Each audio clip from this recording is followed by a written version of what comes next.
बच्चों, मैं दीपक शर्मा आपके अपने YouTube चैनल दीपक साइंस क्लासेस में आपका स्वागत है। और बच्चों, कैसे हो? आशा करता हूं कि आप सभी अच्छे होंगे, मस्त होंगे, स्वस्थ होंगे और घर पर रहकर के अपनी लगातार स्वाध्याय कर रहे होंगे।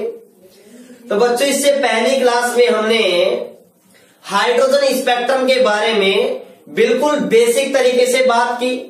हमने चर्चा की कि नील्स बोर नामक वैज्ञानिक ने किस प्रकार से हाइड्रोजन के रेखीय स्पेक्ट्रम की व्याख्या की और हमने बात की स्पेक्ट्रमी श्रेणियों की बात की। बच्चों, हमने स्पेक्ट्रमी सूत्र की बात की, लाइमन श्रेणी, बामर श्रेणी, पास्टन श्रेणी, ब्रेक श्रेणी और फुंड श्रेणी, इन सभी श्रेणियों के बारे में हमने विस्तार पूर्वक क्या की थी बच्चों? चर्चा की थी कि इनकी परिभाषा क्या होती है, इनकी तरंग दैर्ध्य किस सूत्र से ज्ञात की जाती है, यह विद्युत चुम्बकीय स्पेक्ट्रम के किस भाग में पाई जाती है बच्चों, और इन प्रत्येक श्रेणी के अंदर सर्वाधिक तरंग दैर्ध्य वाली लाइन होती है, उसकी लैम्डा कितनी होती है, लैम्डा मिनिमम कितनी होती है, ठीक है ना। इन सभी चीजों के बारे में बच्चों हमने बिल्कुल बेसिक तरीके से बात की थी। और बच्चों, आज हम हमारी इस क्लास के अंदर चर्चा करने वाले हैं हाइड्रोजन स्पेक्ट्रम से रिलेटेड ही कुछ महत्वपूर्ण बिंदुओं के बारे में, जिनको आज तक आपने ना तो पढ़ा होगा और ना ही पढ़ाया होगा, ठीक है ना। बिल्कुल जीरो से मैं आप चर्चा करने वाला हूं बच्चों, ठीक है ना। बस आप ध्यान से लगातार देखते रहिए, क्लास को अंत तक जरूर देखिए, बहुत मजा आने वाला है। और बच्चों, हम चर्चा करेंगे आयनन ऊर्जा के बारे में भी, ठीक है बच्चों। तो पहले जल्दी से आप क्लास को शेयर कर दीजिए अपने फ्रेंड सर्कल में, जल्दी से सभी को शेयर कीजिए बच्चों।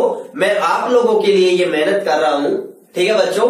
और ज्यादा से ज्यादा क्लास को शेयर करें। और हाँ बच्चों, आपको जो नोट्स वगैरह हैं वो आपको बिल्कुल क्लास फिनिश होने के बाद में, जैसे ही हमारा ये चैप्टर फिनिश होता है, आपको बिल्कुल न्यू अपडेट जिस तरीके से आपको यहाँ पढ़ाया गया है उसी क्रम के अंदर आपको बिल्कुल नए नोट्स विथ न्यूमेरिकल आपको मिल जाएंगे, ठीक है ना। और कंप्लीट न्यूमेरिकल में यहां भी आपको करवाने वाला हूं, एग्जाम्पल भी, बुक के पीछे के भी और कुछ एक्स्ट्रा क्वेश्चंस वगैरह भी, ठीक है बच्चों। तो चलते हैं, शुरुआत करते हैं। आप लाइक शेयर सब्सक्राइब करने में कोई कंजूसी ना छोड़ें, ठीक है ना। वो काम आप करते रहना है आपको, ठीक है। तो हाइड्रोजन स्पेक्ट्रम के बारे में सबसे पहले अगर मैं बात करूं तो बच्चों, जो लाइमन श्रेणी है, कौन सी श्रेणी है बच्चों? लाइमन श्रेणी है। लाइमन श्रेणी ही मेरे बच्चों हाइड्रोजन के अवशोषण स्पेक्ट्रम में प्राप्त होती है। बाकी सभी श्रेणियां हाइड्रोजन के उत्सर्जन स्पेक्ट्रम में क्या होती है? प्राप्त होती है। तो ये बात बहुत ही महत्वपूर्ण है। लाइमन श्रेणी ही हाइड्रोजन के अवशोषण स्पेक्ट्रम में, हाइड्रोजन के अवशोषण स्पेक्ट्रम में, या हाइड्रोजन के जो अवशोषण स्पेक्ट्रम का जो भाग होता है उसमें क्या होती है बच्चों? प्राप्त होती है। लाइमन श्रेणी हाइड्रोजन के अवशोषण स्पेक्ट्रम में प्राप्त होती है। क्या होती है मेरे बच्चों? प्राप्त होती है। बाकी सभी श्रेणियां हाइड्रोजन के उत्सर्जन स्पेक्ट्रम में क्या होती है? प्राप्त होती है। क्या होती है? प्राप्त होती है। ये बात आप याद रखना। केवल और केवल हाइड्रोजन के अवशोषण स्पेक्ट्रम में एक ही श्रेणी प्राप्त होती है, और वो बच्चों कौन सी है? लाइमन श्रेणी है। क्यों है बच्चों? आपको पता है लाइमन के लिए एन का मान कितना होता है मेरे बच्चों? 1 होता है। और बच्चों क्यों प्राप्त होती है? इससे पहले वाली क्लास में मैंने आपको बताया भी था, फिर भी मैं आपको रिकॉल करा देता हूं। क्योंकि सामान्यतः हाइड्रोजन के अंदर जो परमाणु होते हैं वो सामान्यतः सभी की सभी मूल अवस्था के अंदर होते हैं। मूल अवस्था का मतलब है ग्राउंडेड स्टेट n बराबर 1 में होते हैं। इसलिए जो इलेक्ट्रॉनों का अवशोषण होगा वो n बराबर 1 से ही संभव है। n बराबर 2 से संभव नहीं है। क्यों? क्योंकि हाइड्रोजन के अंदर सामान्यतः कमरे के ताप पर n बराबर 2 कक्षक में कोई परमाणु या इलेक्ट्रॉन नहीं होते हैं। ठीक है ना। यदि हम इसको बाहर से कुछ एक्स्ट्रा एनर्जी दे दें उष्मा द्वारा या विद्युत धारा द्वारा, तब कुछ इलेक्ट्रॉन n बराबर 2 कक्षक के अंदर प्रवेश कर जाते हैं और उसके बाद में इलेक्ट्रॉनों का अवशोषण हो सकता है, लेकिन ऐसा संभव नहीं है हाइड्रोजन के अंदर। ठीक है ना। ऐसा किसमें संभव होता है? जिसमें अधिक ऊर्जा वाले होते हैं, जैसे सूर्य का स्पेक्ट्रम। सूर्य के स्पेक्ट्रम के अंदर जो अवशोषण स्पेक्ट्रम में बामण श्रेणी में प्राप्त होती है, वो इसलिए प्राप्त होती है क्योंकि सूर्य के अंदर उष्मा या ऊर्जा का मान ज्यादा होने के कारण मूल अवस्था में n बराबर 2 कक्षक के अंदर भी कुछ इलेक्ट्रॉन उपस्थित होते हैं। इसलिए सूर्य के स्पेक्ट्रम में n बराबर 2 से भी क्या हो सकता है? इलेक्ट्रॉनों का अवशोषण हो सकता है। तो याद रखना मेरे बच्चों कि सूर्य के स्पेक्ट्रम में सूर्य का जो स्पेक्ट्रम है उसके अवशोषण स्पेक्ट्रम में लाइमन श्रेणी के साथ में बामण श्रेणी भी हमको मिलती है, लेकिन हाइड्रोजन स्पेक्ट्रम में हमें बामण श्रेणी नहीं मिलती है, अवशोषण भाग में। ठीक है ना। तो ये बात याद रखना। दूसरी बात बच्चों क्या है? दूसरी बात ये है लाइमन श्रेणी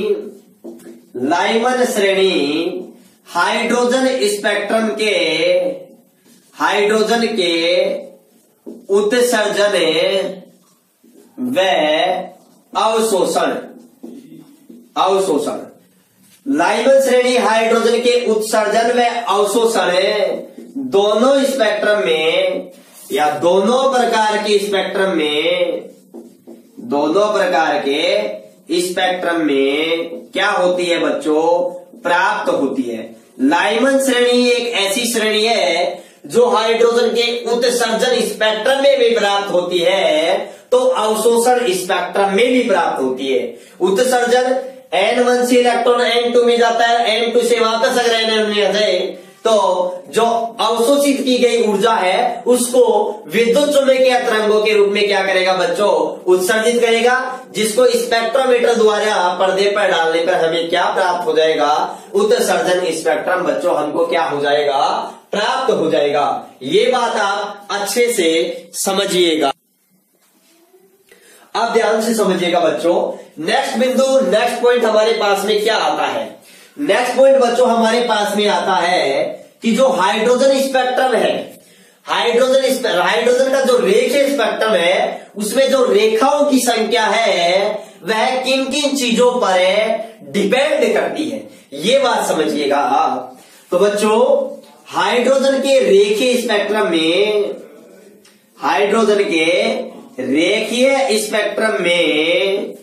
प्राप्त रेखाओं की संख्या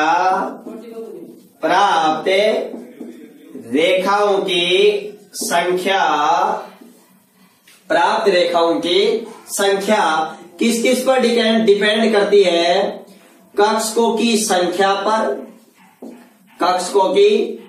पर और मेरे बच्चों और किस पर डिपेंड करती है? इलेक्ट्रॉनों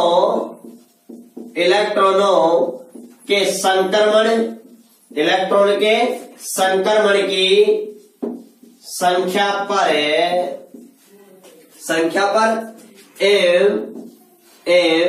इलेक्ट्रॉनों की संख्या पर निर्भर करती है। बच्चों ये बात ध्यान से समझिएगा। जो हमारे पास में हाइड्रोजन का जो रेखीय स्पेक्ट्रम है उस रेखीय स्पेक्ट्रम में प्राप्त रेखाओं की जो संख्या है मेरे बच्चों, वो संख्या किस किस कारकों पर डिपेंड करती है? किन किन चीजों पर डिपेंड करती है? एक तो डिपेंड करती है कक्षकों की संख्या पर, नंबर ऑफ ऑर्बिटल, ठीक है, उस पर डिपेंड करती है। इलेक्ट्रॉनों के संक्रमण की संख्या पर, इलेक्ट्रॉन है वो कौन से कक्षक से या कितना उनके संक्रमण की संख्या क्या है, ट्रांजिशन की संख्या क्या है, उस पर डिपेंड करती है। और बच्चों इलेक्ट्रॉन की संख्या पर भी डिपेंड करती है। ठीक है ना, ये बात याद रखना। लाइमन श्रेणी एक ऐसी श्रेणी है जो हाइड्रोजन के उत्सर्जन और अवशोषण दोनों प्रकार के स्पेक्ट्रम में मिलती है। ठीक है ना, हाइड्रोजन जो श्रेणी है वो अवशोषण स्पेक्ट्रम में मिलती है, बाकी सभी श्रेणियां केवल और केवल किसमें मिलती है, उत्सर्जन, केवल और केवल उत्सर्जन स्पेक्ट्रम में मिलती है, उत्सर्जन स्पेक्ट्रम में प्राप्त होती है, प्राप्त होती है। ये बात यहां तक आपको क्लियर होनी चाहिए। उसके बाद बच्चों हम नेक्स्ट बिंदु के बारे में अगर चर्चा करें तो ध्यान से समझिएगा। हमको हाइड्रोजन स्पेक्ट्रम के अंदर मुख्य रूप से 5 श्रेणियां हमको प्राप्त हुई थी। लाइमन श्रेणी, बार्मर श्रेणी, पाश्चन श्रेणी, ब्रेग श्रेणी और बच्चों फुंड श्रेणी।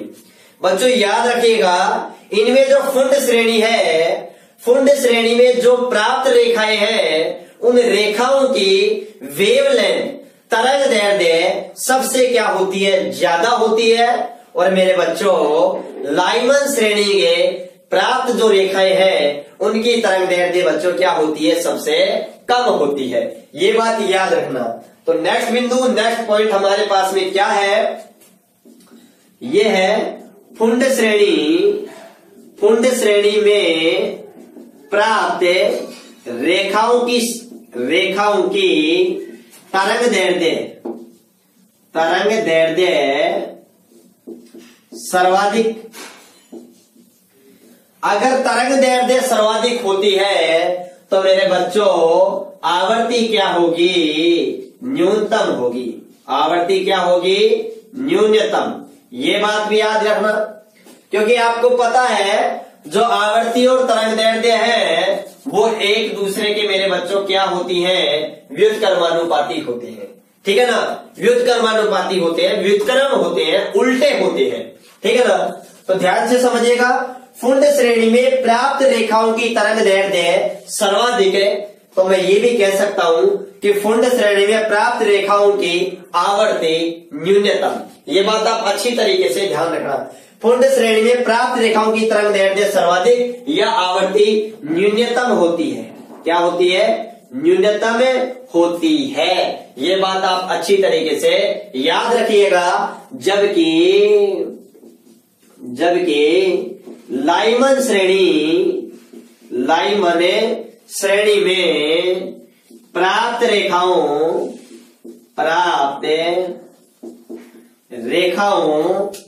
की तरंग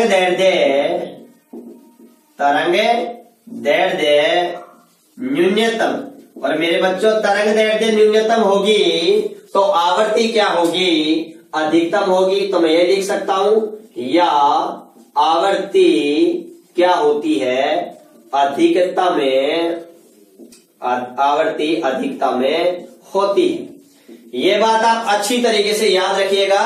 अगर आपको सीधा सा पूछ लिया जाए, और वो बच्चों क्या पूछ लिया जाए, आपसे ये पूछ लिया जाए कि लाइमर, बामर, पाश्चन और ब्रेग्स और फुंड इन चारों 5 श्रेणियों के अंदर जो सबसे ज्यादा जो तरंग दैर्ध्य होती है वो बच्चों तरंग दैर्ध्य किस श्रेणी की होती है। अगर आपसे तरंग दैर्ध्य का क्रम पूछ लिया जाए, घटता बढ़ता क्रम, तो बच्चों आप आसानी से बात बता सकते हो कि जो फुंड श्रेणी है उसकी लैम्डा का मान क्या होता है, सर्वाधिक होता है। क्या होता है, सर्वाधिक होता है। उससे कम कौन सी होती है मेरे बच्चों, ब्रेग श्रेणी होती है। उससे कम कौन सी होती है, लाइमर, बामर, पाश्चन श्रेणी आ जाएगी। फिर हमारे पास में कौन सी आ जाएगी, बामर श्रेणी आ जाएगी। और बच्चों लास्ट में हमारे पास में कौन सी श्रेणी आ जाएगी, ये श्रेणी आ जाएगी हमारे पास में कौन सी बच्चों, लाइमन श्रेणी आ जाएगी। कौन सी श्रेणी आ जाएगी, लाइमन श्रेणी। तो तरंग दैर्ध्य का क्रम हमारे पास में ये हो जाएगा। याद रखना मेरे बच्चों, जो मैक्सिमम लैम्डा होगी वो किसकी होगी, फुंड श्रेणी की। और जो मिनिमम लैम्डा होगी वो किसकी होगी मेरे बच्चों, लाइमन श्रेणी की होगी।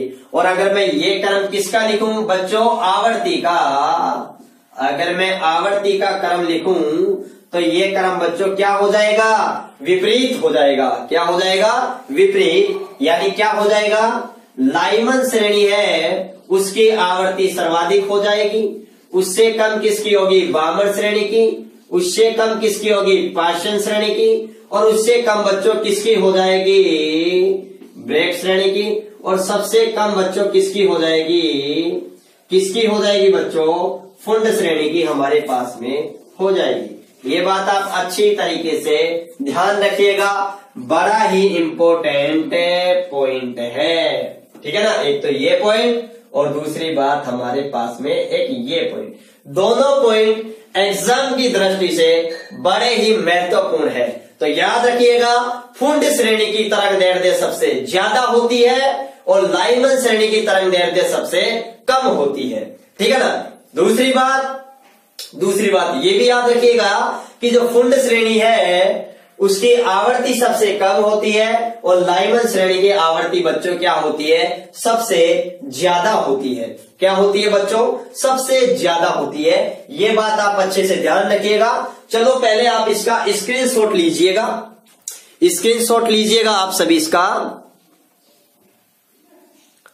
स्क्रीनशॉट लीजिएगा। तो आपने सभी ने स्क्रीनशॉट इसका ले लिया होगा। चलो तो बच्चों अब हम बात करते हैं, देखो आप यहां से क्या देख पा रहे हो, ध्यान से समझिएगा आप क्या देख पा रहे हो। देखो हमने सबसे पहले लाइमन श्रेणी के बारे में पढ़ा, उसके बाद में बामर श्रेणी के बारे में पढ़ा, उसके बाद में हमने पार्शियन श्रेणी के बारे में पढ़ा, फिर ब्रेक श्रेणी के बारे में पढ़ा, और फिर हमने बच्चों लास्ट में n=5 पर हमने फुंड श्रेणी के बारे में पढ़ा। तो एक बात बताओ बच्चों, आप यहां से क्या देख रहे हो, जैसे जैसे स्पेक्ट्रमी श्रेणियों का क्रम बढ़ता है वैसे वैसे तरंग दैर्ध्य का मान क्या हो रहा है, बढ़ रहा है। देखो लाइमन श्रेणी का सबसे कम तरंग दैर्ध्य है, बामर का उससे ज्यादा है, पार्शियन का उससे ज्यादा है, ब्रेक्स का उससे ज्यादा है, और बच्चों सबसे ज्यादा जो वेव लेंथ है, जो तरंग दैर्ध्य है, वो किस श्रेणी का है, फुंड श्रेणी का है। तो बच्चों एक बात और हमारे अच्छे से क्लियर हो गई है, और वो बच्चों कौन सी बात हमारे क्लियर हो गई है कि स्पेक्ट्रमी रेखाओं का क्रम बढ़ने पर, स्पेक्ट्रमी रेखाओं का क्रम बढ़ने पर तरंग दैर्ध्य क्या होता है बच्चों, बढ़ता है। क्या होता है, तरंग दैर्ध्य बढ़ता है। ये बात आप बच्चों बिल्कुल अच्छे से ध्यान रखिएगा, ठीक है ना, ध्यान रखिएगा। अब देखो नेक्स्ट बिंदु हमारे पास में क्या आता है, नेक्स्ट बिंदु हमारे पास में यही आता है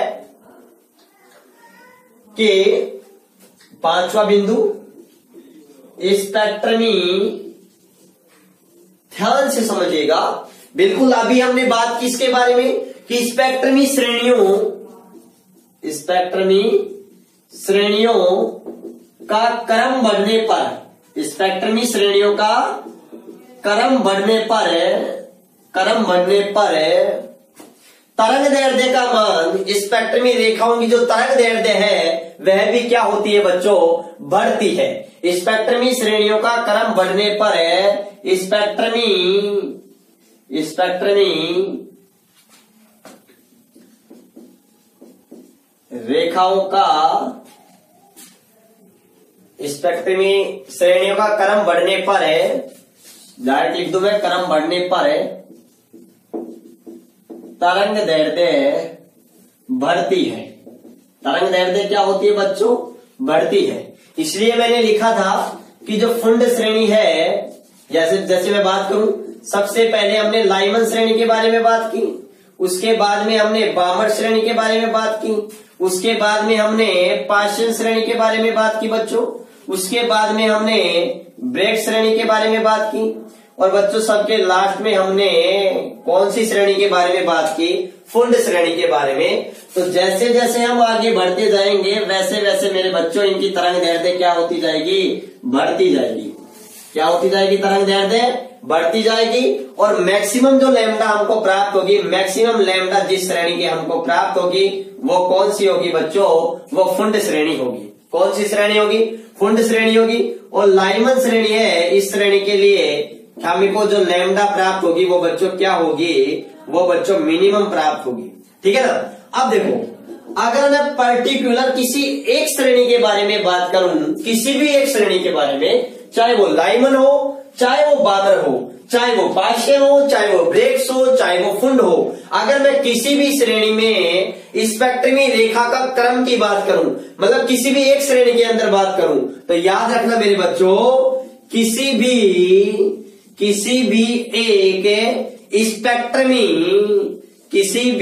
एक स्पेक्ट्रमी श्रेणी में रेखाओं का क्रम बढ़ने पर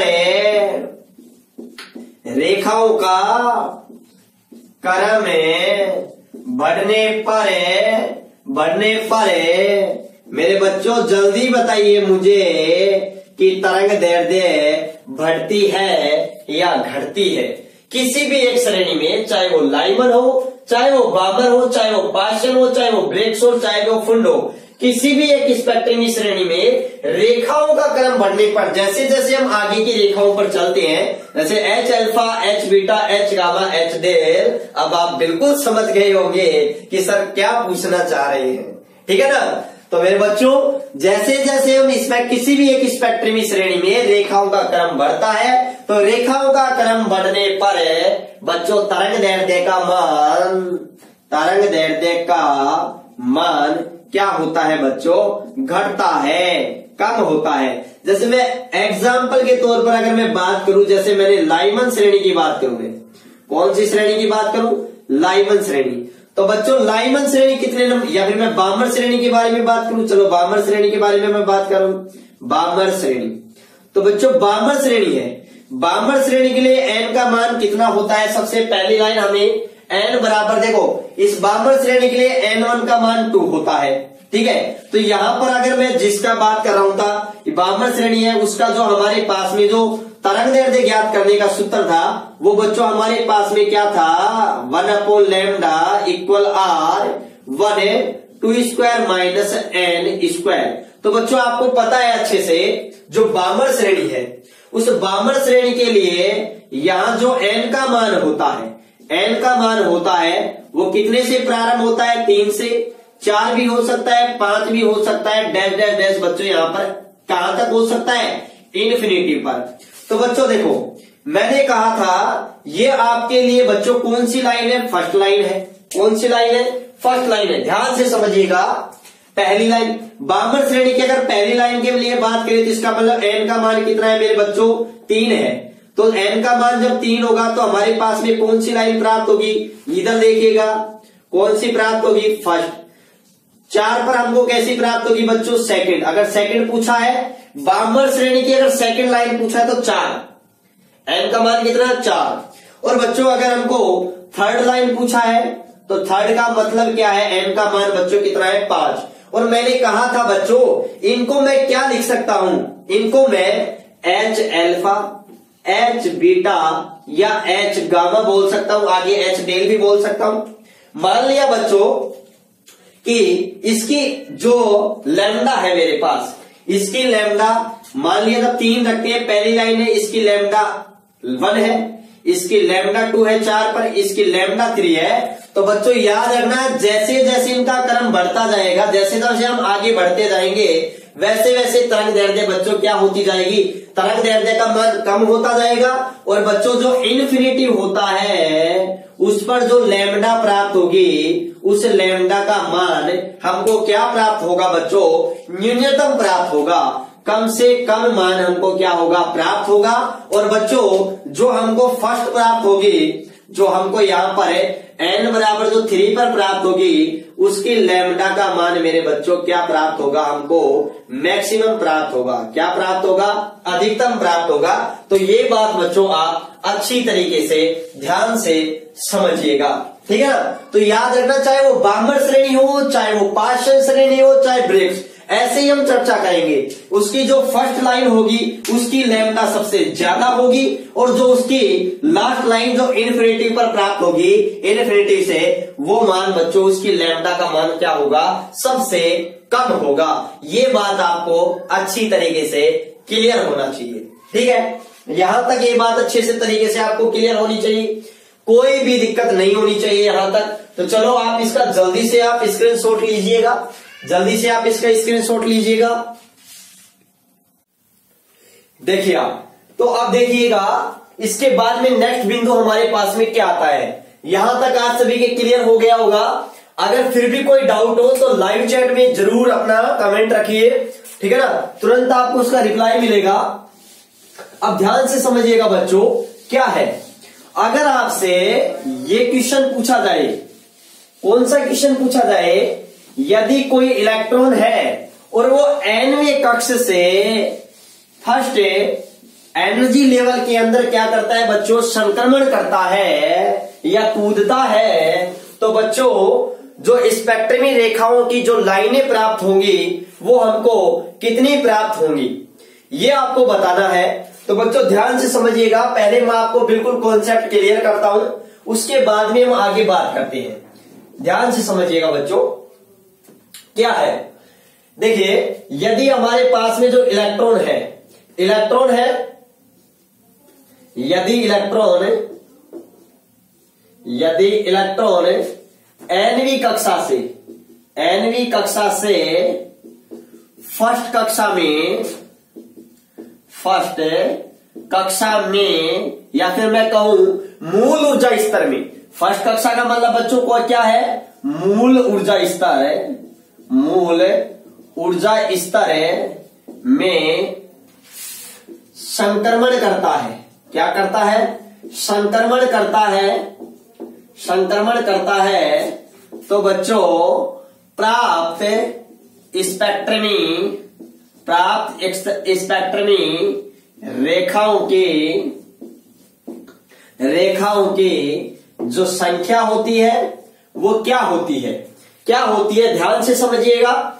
इस पर हमारे न्यूमेरिकल क्वेश्चन भी है, ठीक है ना, 14.7 एग्जाम्पल भी है, ठीक है। तो कितनी होती है, n-1/2। ध्यान से समझिएगा, स्पेक्ट्रमी रेखाओं की जो संख्या होगी वो हम किस फॉर्मूले से ज्ञात करेंगे, इस फॉर्मूले से ज्ञात करेंगे। ध्यान से समझिएगा, एक बार मैं फिर से बोल रहा हूं, कौन सी कंडीशन में, जब इलेक्ट्रॉन nवीं ऊर्जा स्तर से फर्स्ट एनर्जी लेवल में संक्रमण करता है, तो मेरे बच्चों जो कुल प्राप्त स्पेक्ट्रमी रेखाओं की कुल संख्या, तो जो हमें टोटल जो नंबर ऑफ जो लाइन मिलेंगी वो कितने मिलेंगी, n-1/2। ध्यान से समझिएगा, ये फॉर्मूला बड़ा ही काम का है, और यहां से मैं आपको दो टाइप के क्वेश्चन के बारे में क्लियर कर दूं। तो सबसे पहले आप जवाब दीजिएगा, ध्यान से समझिएगा। अगर आपसे क्वेश्चन पूछा जाए कि एक इलेक्ट्रॉन है वो n=3 से n=1 के अंदर क्या करता है बच्चों, संक्रमण करता है, कूदता है। तो जो टोटल लाइंस हमारे पास में आएंगी वो बच्चों कितने आएंगी, ध्यान से समझना बच्चों, जो टोटल लाइंस आएंगी वो क्या आएंगी, n-1/2। और बच्चों इस फॉर्मूले से जब हम सोल्व करेंगे तो हमारे पास में क्या आएगा, n का मान कितना है, 3 है, तो 3 -1/2। याद रखना, जो n है वो हमारे पास में हाईएस्ट वैल्यू है, nवें कक्षक से हाईएस्ट, ठीक है ना। तो क्या आ जाएगा बच्चों, 3 × 2/2। तो बच्चों हमारे पास में जो लाइंस आएंगी वो हमारे पास में कितनी आएंगी, याद रखना मेरे बच्चों, कितने आएंगी, हमारे पास में 3 लाइंस प्राप्त हो जाएंगी। ध्यान से, अब बच्चों मेरा एक क्वेश्चन है, आप उसका रिप्लाई कीजिएगा। जब इलेक्ट्रॉन n=3 से n=1 के अंदर संक्रमण करता है, तो हमें जो लाइमन श्रेणी प्राप्त होंगी, लाइमन श्रेणी की जो रेखा प्राप्त होंगी वो कितनी रेखा प्राप्त होंगी, लाइमन श्रेणी की कितनी रेखा प्राप्त होंगी। जल्दी से आप इसका कमेंट बॉक्स में जाइए, हमारी लाइव चैट के अंदर इसका आप रिप्लाई कर सकते हो, ठीक है ना। तो जल्दी से कीजिए, आपके पास ओनली 20 सेकंड का टाइम है, जल्दी से रिप्लाई कीजिए। बहुत सिंपल है आपके पास में, बहुत ही सिंपल क्वेश्चन है, बिल्कुल सिंपल है, ध्यान से। हाँ शाबाश। तो देखिए बच्चों क्या होगा, ध्यान से देखिए, ये हमारे पास में बच्चों, ये हमारे पास में n बराबर 3 है, और बच्चों ये हमारे पास में n बराबर क्या है, 1 है। इसके बीच में हमको n बराबर क्या प्राप्त होगा, q भी प्राप्त होगा। तो ध्यान से समझिएगा बच्चों, n बराबर 3 से या तो वो संक्रमण कर सकता है हमारे पास में, कैसे संक्रमण कर सकता है, या तो संक्रमण कर सकता है वो 2 से 1 के अंदर, या बच्चों 3 से 1 के अंदर भी हमारे पास में संक्रमण कर सकता है, या फिर वो 3 से 2 के अंदर भी संक्रमण कर सकता है। और बच्चों इनमें से हमको पता है कि जो हमको लाइमन श्रेणी प्राप्त हो रही है, वो लाइमन श्रेणी की जो रेखाएं प्राप्त हो रही है, कितनी लाइमन रेखाएं प्राप्त हो रही है, तो बच्चों यहां पर हमारे को कितनी लाइमन रेखा प्राप्त हो रही है, तो याद रखना लाइमन रेखाएं कितनी प्राप्त हो रही है, 2 प्राप्त हो रही है n बराबर 1 के अंदर, ठीक है ना। और बामर कितनी प्राप्त हो रही है बच्चों, हमको कितनी प्राप्त हो रही है, 1। तो याद रखना लाइमन श्रेणी होगी वो तो हमें कितनी प्राप्त होगी बच्चों, लाइमन रेखा तो कितनी, 2, और बच्चों जो बामर रेखा प्राप्त होगी वो हमको कितनी प्राप्त होगी बच्चों, 1 प्राप्त होगी। ये बात भी आप अच्छे से ध्यान से समझिएगा। अब मैं एक और एग्जांपल ले रहा हूं, ध्यान से समझिएगा, अच्छे से हमारे ये कॉन्सेप्ट अच्छे से कवर होना चाहिए। यदि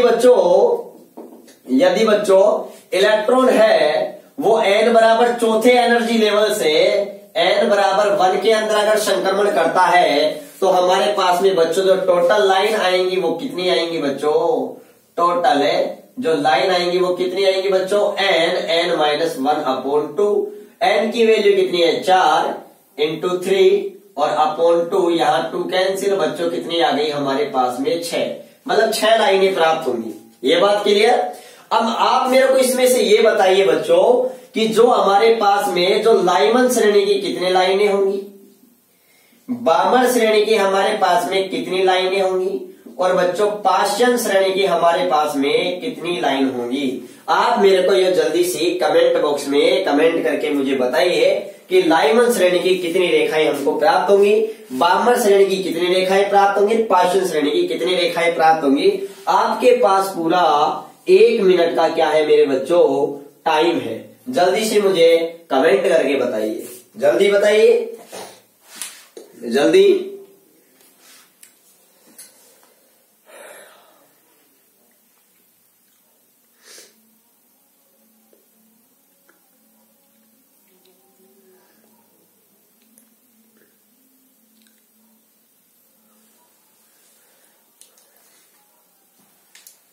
शाबाश, जल्दी बताइए कि कितनी लाइमन श्रेणी की हमारे पास में कितनी रेखाएं प्राप्त होंगी, बामर श्रेणी की हमारे पास में कितनी रेखाएं प्राप्त होंगी, और पाश्चन श्रेणी की बच्चों हमारे पास में कितनी रेखाएं प्राप्त होंगी। ये बातें आपको जल्दी से बतानी है, ठीक है बच्चों।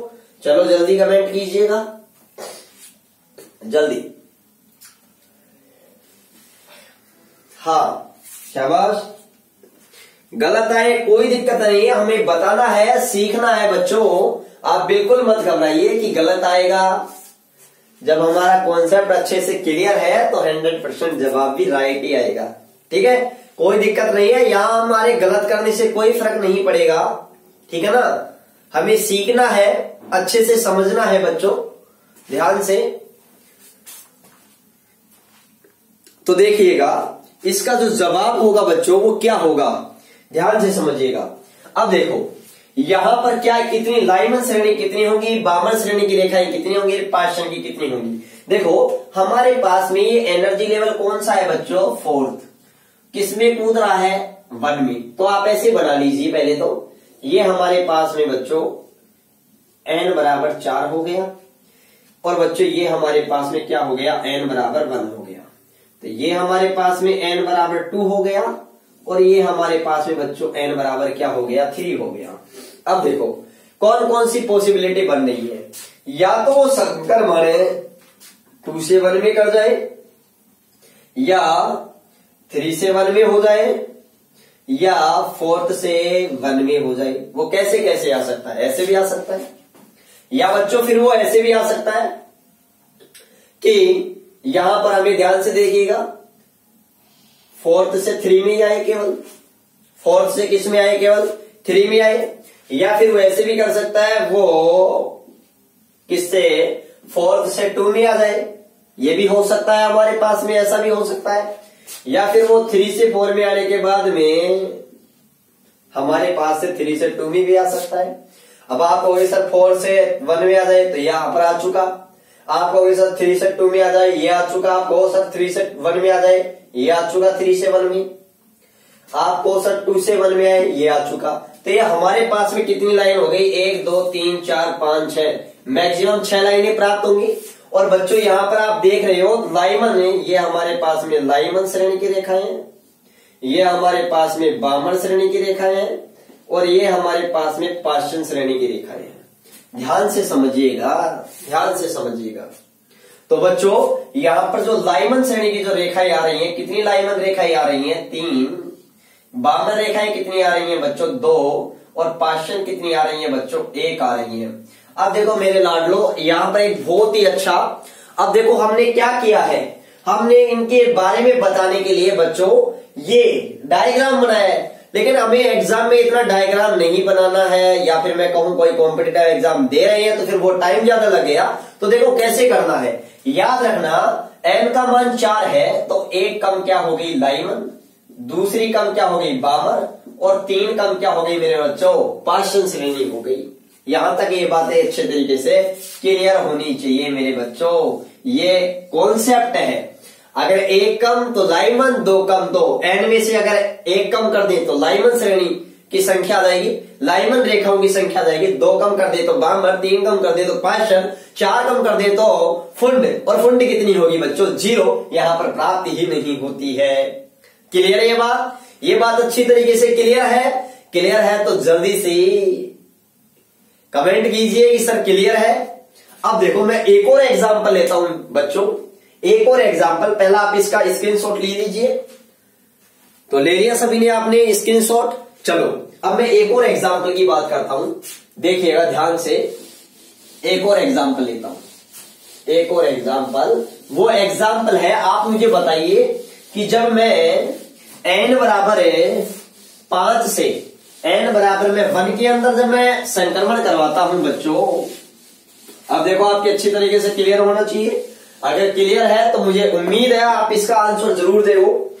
तो ध्यान से देखिएगा, ध्यान से देखिएगा। एग्जाम्पल नंबर 3 ले रहा हूं मैं कि अगर इलेक्ट्रॉन n बराबर 5 से यदि वो n बराबर 1 के अंदर संक्रमण करता है तो मेरे बच्चों जो टोटल लाइंस होंगी हमारे पास में वो कितनी आएंगी, n(n-1/2), जो हमारे पास में कितना होगा 5 × 4/2, और ये हमारे पास में कितने लाइनें हो जाएंगी बच्चों, 10। अब मैं आपसे पूछना चाह रहा हूं कि जो लाइमन श्रेणी है उस लाइनों की संख्या कितनी होगी, लाइमन रेखाओं की संख्या कितनी होगी, बामन रेखाओं की संख्या कितनी होगी, पार्श्व रेखाओं की संख्या कितनी होगी, और मेरे बच्चों ब्रैकेट श्रेणी की रेखाएं कितनी होंगी। अब ध्यान से देखिएगा, अब हमें रटना नहीं है और हमें डायग्राम भी नहीं बनाना है, डायरेक्ट बताना है 5 में से 1 कम लाइमन, 2 कम बामर, तो 5 में 2 कम किया 3, और 3 कम किया तो पार्श्व, और 4 कम किया तो ब्रैकेट्स। बोलो 4 3 7, 7 और 2 9, और एक बच्चा हमारे पास क्या आ गई 10। अब मैं आपको बताता हूं, क्योंकि मैंने आपको बताया था यहां पर कि लाइमन श्रेणी की संख्या होती है बच्चों n-1, n-2 बामर, n-3 पार्श्व, n-4 यहां पर क्या हो जाएगी ब्रैकेट्स। ऐसे हम आगे और भी सोल्व कर सकते हैं बच्चों। ध्यान से देखिएगा, अब आप कहोगे सर कैसे, अब डायग्राम से देखिएगा एक बार। यहां पर ये n बराबर क्या है 6 है, सॉरी 5 है। यहां पर ये n बराबर क्या है 4 है, ये n बराबर क्या आ गया 3, ये n बराबर क्या आ गया 2, और बच्चे ये n बराबर क्या आ गया 1। ध्यान से देखिएगा, इलेक्ट्रॉन संक्रमण यहां से यहां भी कर सकता है, यहां से यहां भी संक्रमण कर सकता है। ये बातें अच्छी तरीके से क्लियर होनी चाहिए। और मेरे बच्चों ये संक्रमण यहां से यहां भी कर सकता है, ध्यान से देखिएगा। और बच्चों ये संक्रमण यहां से यहां भी कर सकता है, ये संक्रमण यहां से यहां भी कर सकता है, ये संक्रमण यहां से यहां भी कर सकता है, और ये संक्रमण यहां से यहां भी कर सकता है। ठीक है ना। तो ये लाइनें हमारे पास में, और देखो कहां संक्रमण हो सकता है, आप कहोगे यहां से यहां, तो ये हो चुका, यहां से यहां भी संक्रमण हो सकता है, और बच्चों संक्रमण यहां से यहां भी हो सकता है, यहां से यहां भी हो सकता है। और देखो कहां हो सकता है, देखो ध्यान से देखिएगा, यहां से यहां भी हो सकता है संक्रमण।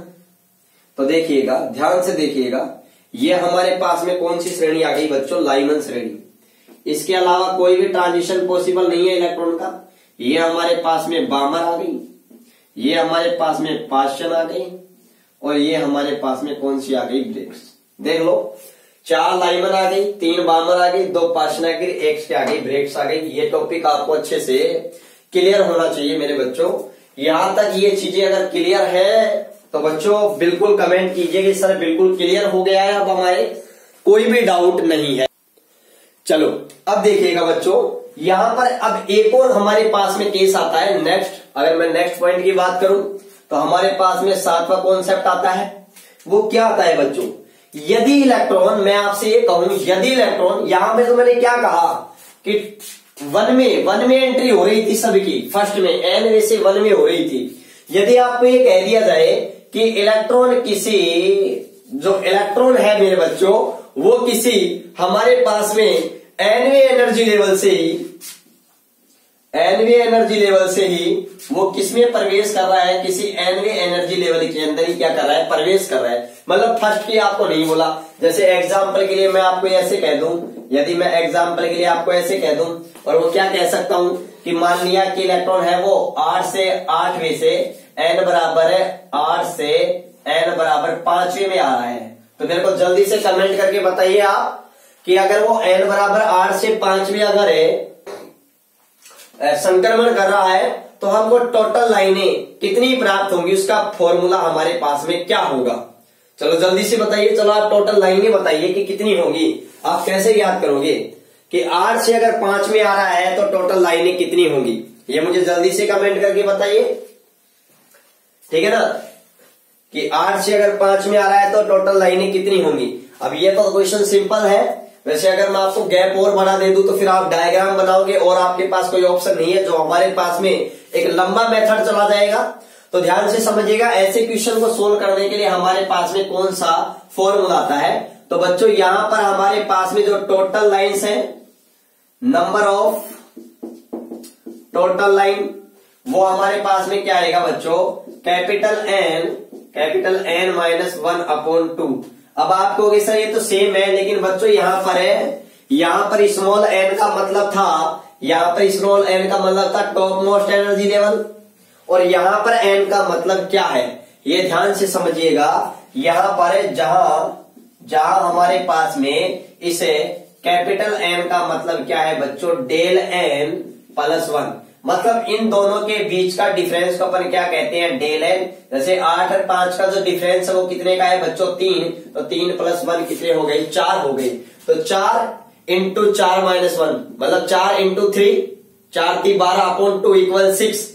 तो लाइनें कितनी आ जाएंगी बच्चों, 6 लाइनें आ जाएंगी। तो देखो मैं एक एग्जाम्पल लेता हूं। यदि इलेक्ट्रॉन का जो ट्रांजिशन, यहां मैं लिख रहा हूं ट्रांजिशन का मतलब संक्रमण, ठीक है, क्या लिख रहा हूं, संक्रमण। और यहां पर बच्चों मैं क्या लिख रहा हूं, एन का कैपिटल एन की वैल्यू लिख रहा हूं।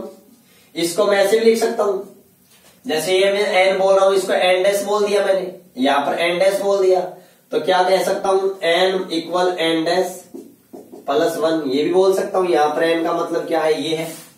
तो यहां पर एन, पहले एन ज्ञात करेंगे, एन ज्ञात करने के बाद में हमारे पास में क्या ज्ञात करनी है, टोटल लाइन्स ज्ञात करनी है, जो किस फॉर्मूले से ज्ञात करेंगे, n - 1/2। अब देखो ट्रांजिशन मैंने बोला, सबसे पहले तो मैंने ये बोल दिया कि किस में हो रहा है, 8 से 5 में जा रहे हैं इलेक्ट्रॉन। और भी मैं कोई एग्जाम्पल ले सकता हूं, जैसे मैं कहूं 11 से 6 में जा रहे हैं। और भी मैं बोल सकता हूं कि मान लिया 13 से 14 में जा रहा है। कोई भी मैं XYZ बोल सकता हूं, ठीक है। या 13 से मैं कहूं 4 में जा रहा है, 13 से मैं क्या बोल दूं 4 में जा रहा है। तो पहले तो यहां पर आप n की वैल्यू देखो, n की वैल्यू क्या है। अब n क्या है, इन दोनों का डिफरेंस +1। 8 और 5 में कितने का अंतर है बच्चों, 3 का। तो 3 + 1 क्या हो गई बच्चों 4। यहाँ पर n का वैल्यू कितनी हो गई 11 और 6 में कितना का डिफरेंस है 5। 5 + 1 कितना हो गए बच्चों 6। यहाँ पर 13 और 4 में कितना का डिफरेंस है मेरे बच्चों 9 का। 9 और 1 कितने हो गए 10। यहाँ पर हमारे पास में क्या आ गई बच्चों, कैपिटल N की वैल्यू और कैपिटल L की वैल्यू आ गई थी। यहाँ पर हम सोल्व कर सकते हैं, और वो क्या सोल्व कर सकते हैं बच्चों कि 4 × 3/2 6 लाइनें। यहाँ पर क्या होगा 6 × 5/2, तो यहाँ पर कितनी 15 लाइनें। यहाँ पर कितना होगा 10 × 9/2 5 9 पंजू 45। ये हमारे पास में 45 लाइनें होंगी बच्चों। इनसे रिलेटेड इक्वेशन है, बहुत अच्छे इक्वेशन है जो हमारी बुक के अंदर है। अब आप उनको कैसे सोल्व करते हो ये मैंने आपको फॉर्मूला बताया। दोनों ही हमारे पास 2 केस आते हैं। यदि टॉप मोस्ट रे किसी n में से n फर्स्ट लेवल में आए और किसी n से n में ही प्रवेश करें, n डैश में बीच में ही फर्स्ट में नहीं आए, तो कैसे सोल्व करते हैं। हमारे पास में जो स्पेक्ट्रम में लाइनों की जो संख्या प्राप्त होगी वो किस प्रकार से प्राप्त होगी, वो आज हमने इस वीडियो हमारे इसमें क्लास में हमने क्लियर किया है। तो बच्चों आने वाली क्लास के अंदर हमें आयनन ऊर्जा के बारे में, उत्तेजन ऊर्जा के बारे में, आयनन विभव के बारे में, उत्तेजन विभव के बारे में जानकारी करेंगे। और हमें नील्स बोर के परमाणु मॉडल की कमियां को जानेंगे, क्या कमियां रह गई थी। और उसके बाद में हमारे पास में लास्ट एक टॉपिक है बोर का जो क्वांटिकल परिकल्पना है, उसका डी ब्रोगली ने सत्यापन किस प्रकार से किया था, ठीक है ना, उसके बारे में जानेंगे। ठीक है बच्चों, तो आज हमारी इस क्लास को यहीं पर रखते हैं। ईश्वर से प्रार्थना करता हूं कि आप स्वस्थ रहें, मस्त रहें, तंदुरुस्त रहें, आनंदित रहें, सदा प्रसन्नचित रहें, और ईश्वर इस संसार की संपूर्ण खुशियां आपको और आपके परिवार को दे। मिलते हैं अपनी अगली क्लास में, तब तक आप सभी को धन्यवाद, नमस्कार, थैंक यू।